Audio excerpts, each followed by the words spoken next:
Cyril Melka, Saint Curin.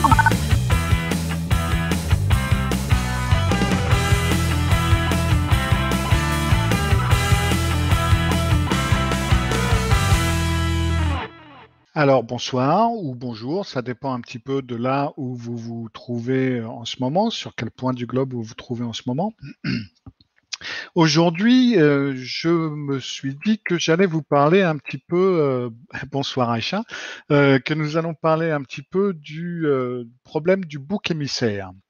C'est en fin de compte un webinaire qui m'a été proposé par une auditrice qui avait parlé du bouc émissaire à l'école, mais je trouve qu'on a déjà pas mal parlé de ça un petit peu partout en France, donc il n'y a pas besoin. Et je me suis dit qu'il était peut-être plus important de parler du bouc émissaire dans la famille, parce que très souvent, le bouc émissaire dans la famille sera également le bouc émissaire à l'école, parce que on rayonne un petit peu un certain comportement et c'est un petit peu comme si tout le monde s'entendait à nous mettre en boîte.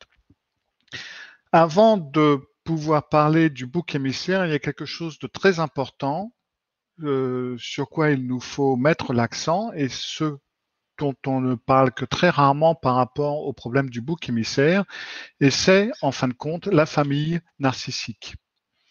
La famille narcissique, a une certaine structure. Et il y a Aïcha qui me dit « Il m'a fallu attendre d'avoir 39 ans pour comprendre que j'étais le bouc émissaire ». Malheureusement, Aïcha, j'ai bien peur que vous ne soyez pas la seule, parce que quand on est le bouc émissaire de la famille, pendant tant d'années, on est en fin de compte persuadé que c'est nous qui sommes le problème, donc ça peut prendre très très longtemps avant de se rendre compte qu'on est le bouc émissaire. Bonsoir Sadia. Donc le problème principal du bouc émissaire, c'est en fin de compte la famille narcissique.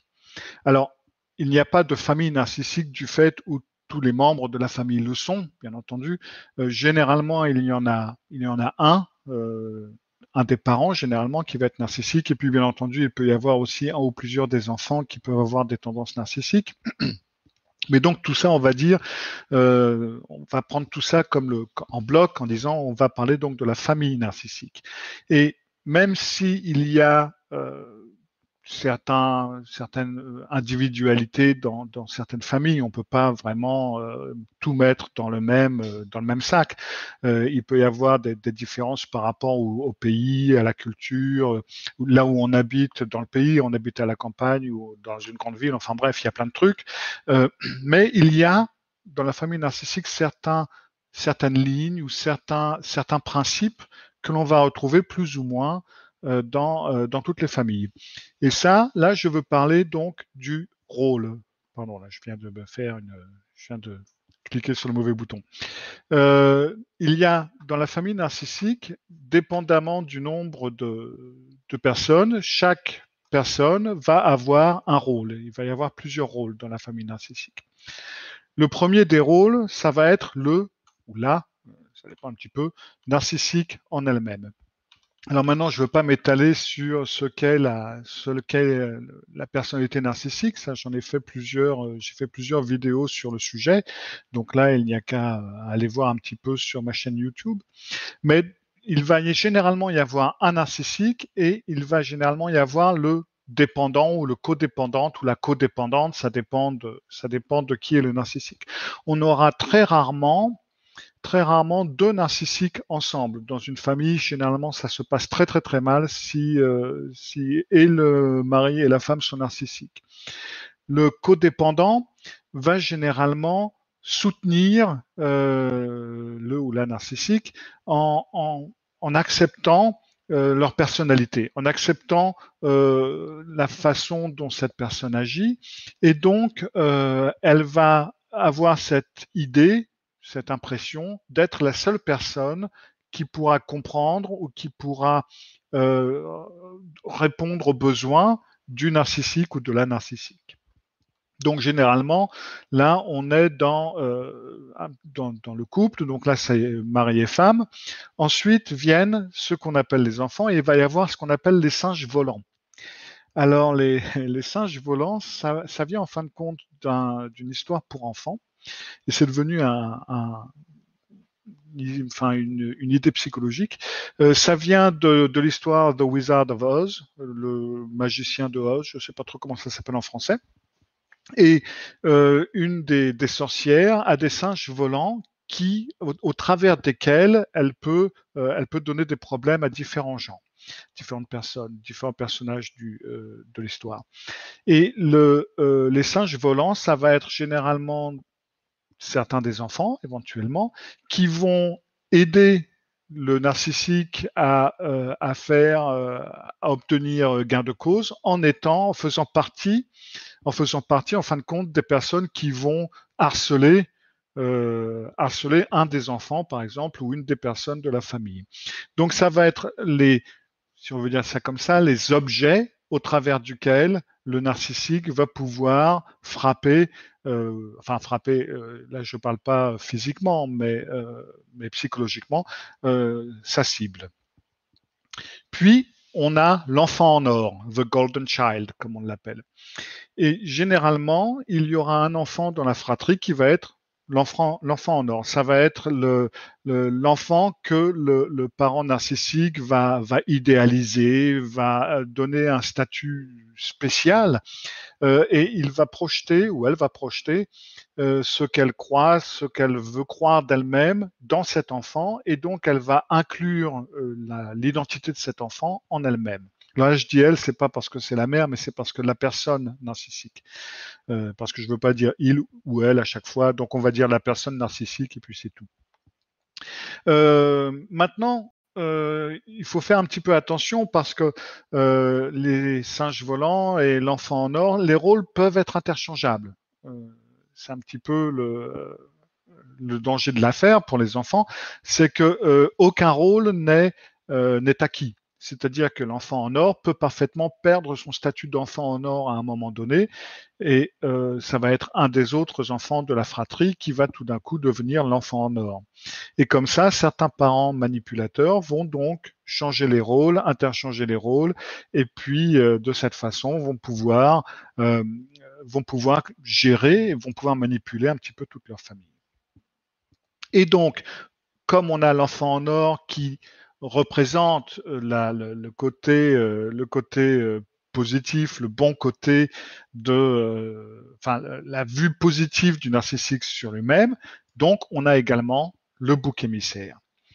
Et le bouc émissaire, ça va être le reflet de toute la haine ou toute la colère, euh, toutes les déceptions de la personne narcissique. Tout ça va lui retomber dessus. Le parent narcissique, la personne narcissique ne prend jamais de responsabilité pour ses erreurs ou pour ce qui ne va pas ou pour ce qui est le problème, etc. Donc il lui faut nécessairement une raison extérieure pour pouvoir dire bon bah c'était pas de ma faute, c'était la faute de ceci et de cela.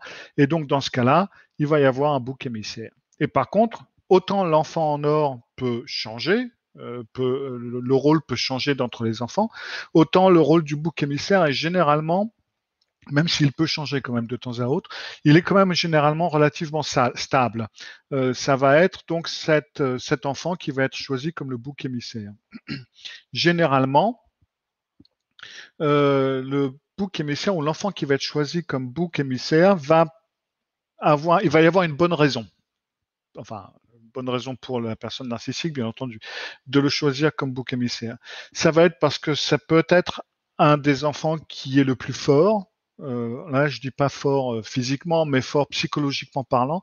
Les narcissiques, tout comme les sociopathes et beaucoup d'autres manipulateurs, ont un très bon sentiment, une très bonne impression des personnes. Et ils peuvent se rendre compte très rapidement que certaines personnes ne tombent pas dans leur jeu ou ne vont pas pouvoir tomber dans leur jeu, ils vont pas pouvoir les manipuler. Et ces personnes-là vont être considérées comme des dangers dans une entreprise, etc. Ils vont faire tout leur possible pour essayer de les faire virer ou de s'en débarrasser, etc. Et donc, comme on ne peut pas virer un enfant de sa famille, dans ce cas-là, ça va devenir le bouc émissaire. Et donc, ça peut aussi être parce que c'est un enfant qui est assez empathique, qui se met facilement à la place des autres. Ça peut être parce que c'est un enfant qui a une bonne compréhension de ce qui est en train de se passer. Ou peut-être que c'est un enfant qui tient tête aux parents narcissiques en défense des autres enfants ou dans d'autres cas, parce qu'il peut reconnaître ou elle peut reconnaître quand il y a une injustice qui se produit. Enfin bref, il va y avoir une ou plusieurs raisons pour laquelle le parent narcissique va considérer cet enfant-là comme un danger ou quelque chose de pas très, enfin, oui, quelque chose de dangereux pour sa personnalité, parce que souvenez-vous que la personnalité narcissique est quand même relativement fragile. Il lui faut toujours être adoré, il lui faut toujours être au centre, il doit toujours être ceci et cela. Donc, quand vous avez un enfant qui peut remettre le parent en place ou qui peut justement le surpasser sur certains points, eh ben, on va nécessairement se débarrasser enfin, essayer de se débarrasser de cet enfant en faisant un bouc émissaire et dans ce cas-là, l'extraire, enfin l'expulser psychologiquement parlant de la famille. Euh, alors, quels sont les signes avant tout est-ce que l'on est un bouc émissaire ou est-ce qu'on n'est pas un bouc émissaire? Parce qu'il ne faut pas non plus, on peut toujours par période être un petit peu le bouc émissaire de la famille parce qu'on fait beaucoup de conneries ou parce que ceci ou parce que cela. Tout comme il ne faut pas juger les gens comme sociopathes ou narcissiques à partir de quelques épisodes seulement, tout comme on ne peut pas nécessairement dire bon ben je suis le bouc émissaire parce que quand j'avais fait telle et telle connerie, mes parents m'ont puni de telle et telle façon. Il en faut plus que ça pour pouvoir dire bon ben là on a un enfant qui est bouc émissaire. Donc il y a quelques signes, il y a quelques questions qu'on peut se poser. Alors attendez, là j'ai une question de Steph. Et à l'adolescence, est-ce que un des enfants commençant à présenter des tendances narcissiques peut prendre son frère comme bouc émissaire? Oui. Là, on va dire que ça va être au départ un singe volant, un petit peu, et puis va pouvoir être un proxy du narcissique. Et oui, tout à fait. Surtout si c'est un grand frère ou une grande sœur, là, c'est parfaitement possible. Oh oui, tout à fait. Oui. Donc, est-ce que vous êtes le bouc émissaire? Donc, là, voilà 10 points, 10 questions que vous pouvez vous poser et voyez auxquelles de ces questions vous pouvez répondre oui. Est-ce que vous avez grandi en entendant des histoires sur vous? Alors, des histoires, ça va être, ça va être des campagnes de dénigrement, ça va être une distorsion de la réalité. Par exemple, l'un de vos parents va vous faire dire quelque chose que vous n'avez pas dit. Elle va dire ou il va dire à l'autre, tiens, tu sais ce qu'il m'a dit ou tu sais ce qu'il m'a dit. J'ai fait ceci, cela et il m'a dit blabla. Mais c'est pas vrai. La ferme, toi, quoi, tu me dis que je suis un menteur. Donc, elle va raconter quelque chose que vous n'avez pas dit, elle va dire quelque chose que vous n'avez pas fait, et elle va vous faire apparaître comme étant différent, comme étant sans valeur, comme étant pas normal, étant bizarre, etc. Donc ça, c'est la question numéro un.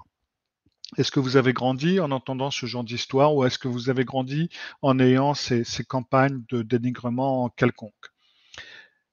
Un petit peu dans la même veine, est-ce que vous étiez ce qu'on pourrait dire l'enfant à problème? C'est-à-dire que, alors, pas l'enfant à problème dans le cas où vous vraiment posiez certains problèmes, mais est-ce que vous étiez l'enfant à problème parce que tout vous retombait dessus, tout était de votre faute, tout était plus ou moins relié à vous, etc. Est-ce que vous étiez l'enfant à problème de la famille?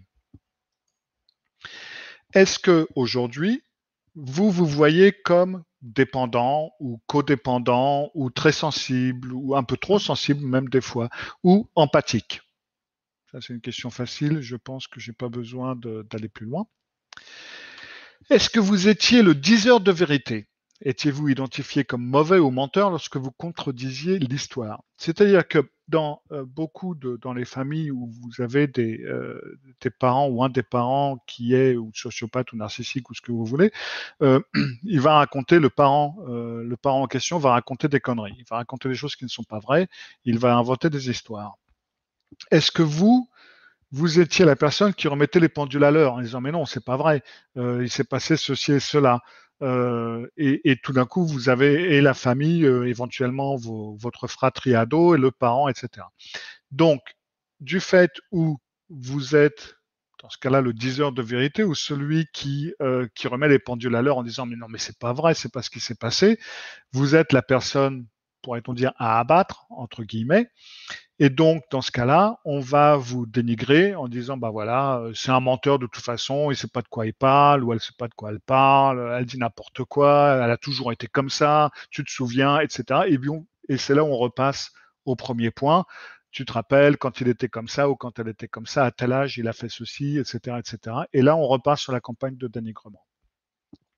Donc, si vous avez connu ça, vous pouvez répondre oui à cette question. Est-ce que vous avez eu des difficultés à développer des relations, j'ai la fourche qui longue là, des relations saines avec un ou plusieurs de vos frères et sœurs?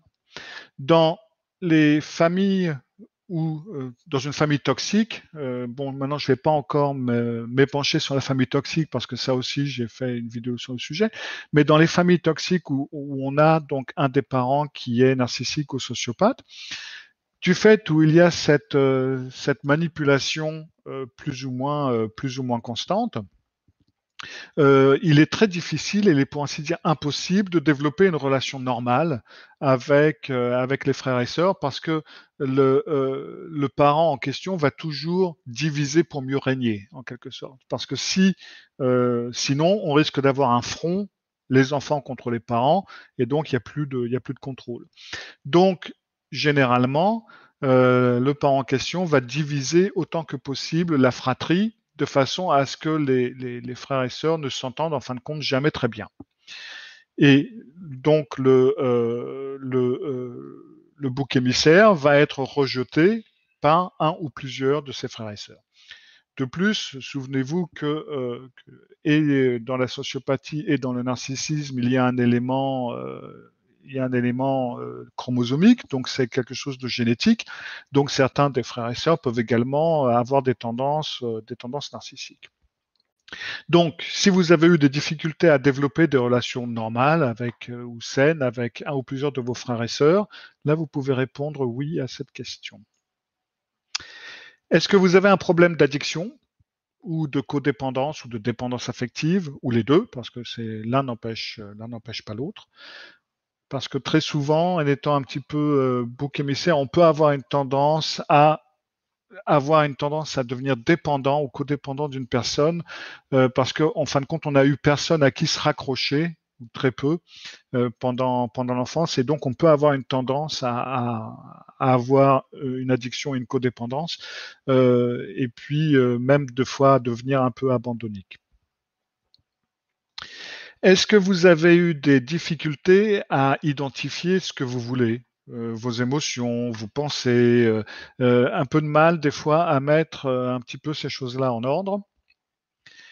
Et en tant qu'adulte, est-ce que vous avez eu du mal à former une relation saine et respectueuse? Est-ce que vous avez eu des problèmes à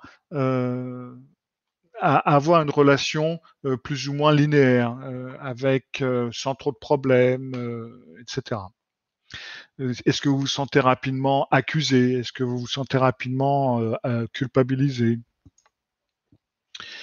Est-ce que vous vous sentez anxieux, déprimé, ou est-ce que vous avez des doutes sur vous, ce que l'on appelle le syndrome de l'imposteur?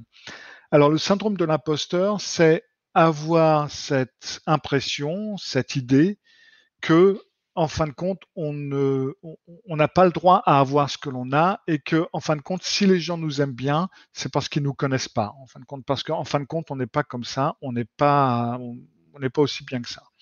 C'est le syndrome de l'imposteur. On a l'impression de ne pas avoir le droit d'avoir les choses, ou d'avoir la vie, ou d'avoir la personne que l'on veut ou que l'on a, etc. Et enfin, est-ce que vous avez choisi de limiter le contact avec un ou plusieurs membres de la famille, mais vous culpabilisez, vous avez des problèmes à accepter que vous l'obligation de limiter certains de ces contacts. Justement parce que on vous tire un petit peu toujours dessus parce que vous avez l'obligation en quelque sorte d'essayer d'être mieux, de vous améliorer, et vous ne le faites pas, vous montrez par là que vous êtes mauvaise, mauvais, méchant, menteur, etc. Et donc on repart à zéro. Voilà 10 de ces questions.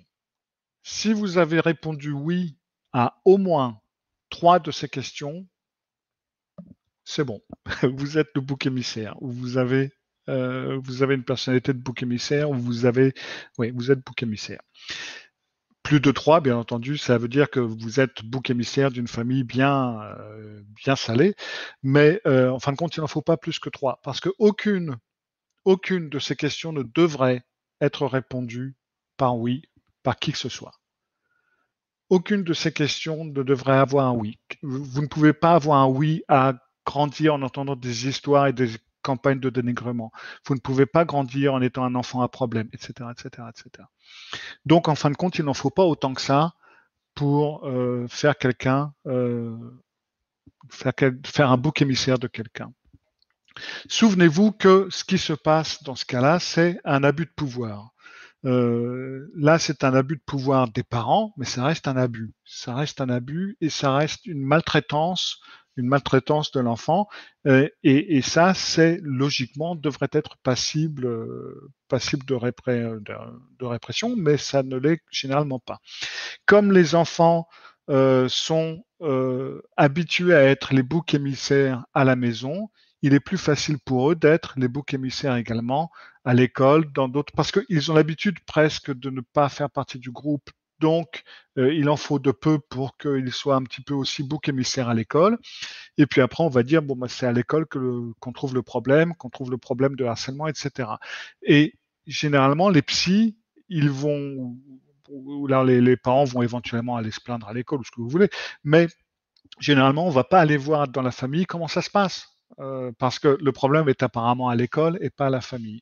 Et donc, dans ce cas-là, on va dire, bon, bah, c'est parce que tel et tel enfant a été harcelé à l'école que qu'elle a ou qu'il a ces problèmes. Alors qu'en fin de compte, non, c'est pas du tout ça. Le problème vient de la famille et de la vie familiale, parce que là, ce dont on parle, c'est en fin de compte, dans la famille, un harcèlement chronique dans la famille. Ce n'est pas la même chose que le harcèlement qui vient de l'école spécialement. Bien entendu, c'est renforcé par l'école, c'est renforcé par ce qui se passe à l'école, mais le harcèlement de base se produit en fin de compte dans la famille. Lorsque l'enfant a été harcelé comme ça dans la famille et constamment, parce que l'enfant supporte donc ce harcèlement chronique de la famille, il va développer d'autres symptômes. C'est-à-dire qu'on va avoir des enfants qui vont devenir dépressifs, qui vont avoir des problèmes d'anxiété, qui vont avoir des problèmes de colère, de problèmes de honte, qui vont pouvoir devenir un peu toxiques même, juste pour nommer quelques exemples. Après, l'éventail de possibilités est grand. Et donc, le problème, c'est que, vu de l'extérieur, on va dire, bon, ben, on a un enfant qui est dépressif, qui a peur d'aller à l'école, qui développe une phobie scolaire, et puis on commence à travailler là-dessus. Alors qu'en fin de compte, le problème est tout autre. Alors, un bon psy qui travaille sur la situation actuelle se rendra vite compte que, là, il y a un truc qui ne va pas dans cette famille. Mais malheureusement, c'est pas toujours le cas, et dans ce cas-là, les psys n'y voient que du feu, et puis on travaille sur la dépression ou on travaille sur l'anxiété, etc., sans jamais travailler en fin de compte le fond du problème, qui est que l'enfant se sent dévalorisé et qu'il a besoin de se remettre un petit peu debout. La seule chose qui puisse aider une fois qu'on est adulte, là il y a Acha qui me dit j'ai vu un psy à l'âge adulte, et généralement c'est très souvent à l'âge adulte qu'on se rend compte qu'en fin de compte, c'est vrai, il s'est passé ça et ça, mais j'y ai jamais pensé parce que c'était normal et parce que c'était de ma faute et parce que, enfin bref, je veux dire, on a été élevé avec ça, donc on prend ça comme une vérité. On ne sait pas toujours comment ça se passe chez les autres. Et puis bon, après on se dit ça vient aussi de moi, hein, c'est peut-être moi. Hein. On est né, dira-t-on, sans savoir quoi faire et nos parents nous éduquent et nous font avancer, donc ben on les suit. Et puis ben voilà quoi, on s'imagine que ça vient de nous. Donc le plus souvent, c'est exact. La thérapie, c'est quelque chose dont on se rend compte en thérapie à l'âge adulte. Maintenant, l'avantage de la thérapie, c'est que les personnes qui ont ce syndrome, si on peut dire ça comme ça, le syndrome donc du bouc, du bouc émissaire, il y a certains côtés positifs et certains côtés négatifs que l'on peut utiliser en thérapie et qui peuvent nous aider dans un sens comme dans l'autre. Sadia me demande s'il faut suivre un thérapeute pour évacuer les pensées négatives. Généralement, oui. Enfin, il faut suivre une thérapie. Si vous pouvez la suivre au travers de vidéos, de bouquins, etc., bien entendu, c'est parfaitement possible. Mais il va vous falloir quelqu'un ou quelque chose qui puisse vous dynamiser dans une bonne direction, qui puisse remettre les choses en place. Et là, ça va être nécessaire ça peut être nécessaire avec une thérapie ou parler avec quelqu'un, des bons amis, quelqu'un qui vous connaît bien et qui peut être très objectif. C'est pas nécessairement un thérapeute. Mais donc les points positifs et les points qui peuvent être utilisés avec une personne qui souffre du syndrome du bouc émissaire, ça va être qu'ils ont une bonne force de volonté. Alors ça, c'est sur le côté positif. Ils ont une bonne force de volonté, ils ont de la volonté, ils veulent s'en sortir. Donc, c'est vraiment un plaisir, si on veut dire ça comme ça, de travailler avec les anciens boucs émissaires parce qu'ils veulent s'en sortir, ils veulent y croire. Généralement, c'est l'un des enfants les plus psychologiquement forts de la famille sur lequel on a tiré constamment. Donc même s'il a été relativement écrasé, il y a quand même cette force à l'intérieur que l'on peut utiliser pour l'aider à s'en sortir. Il va être empathique.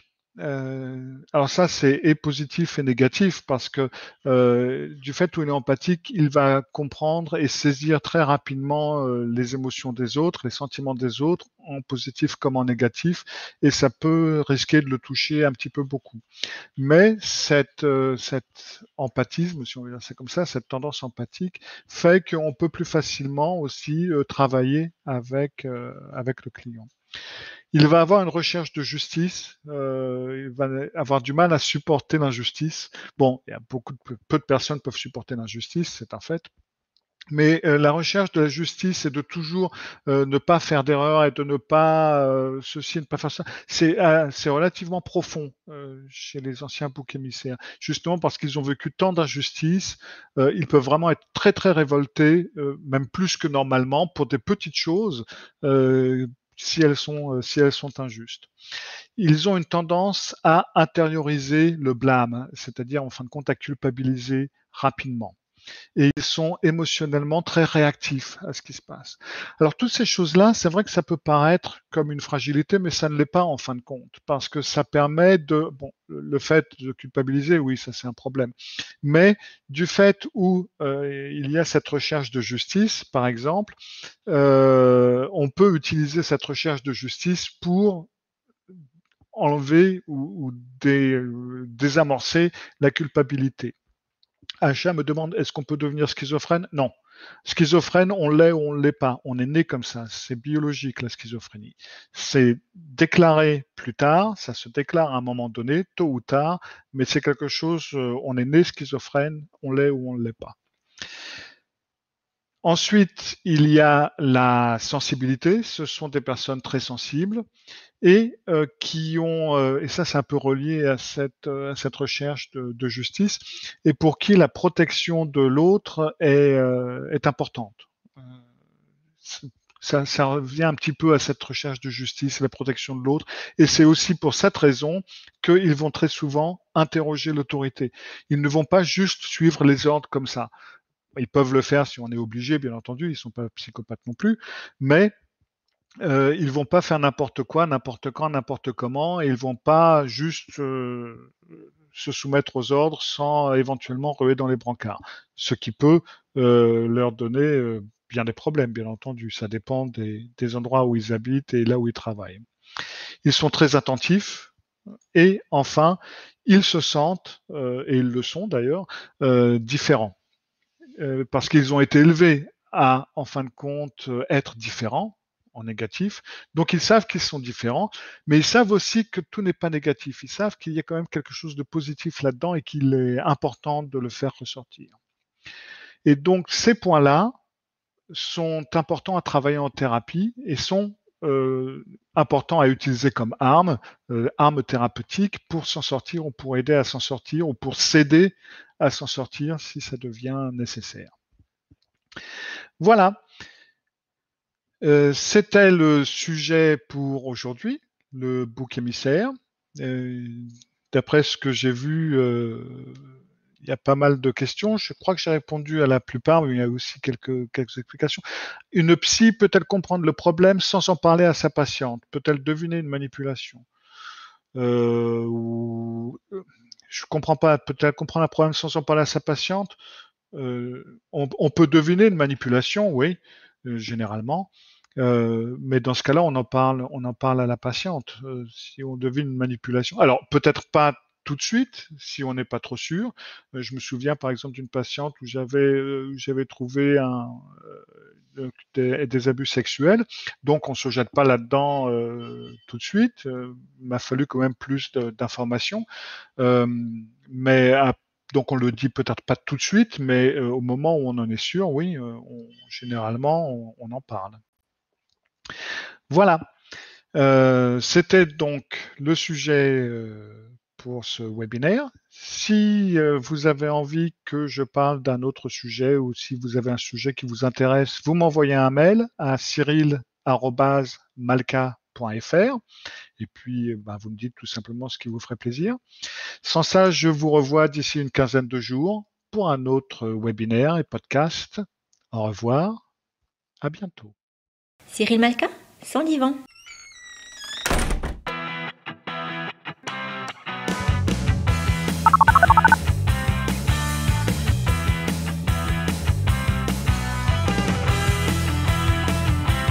We're sorry, the number you have dialed is not in service at this time.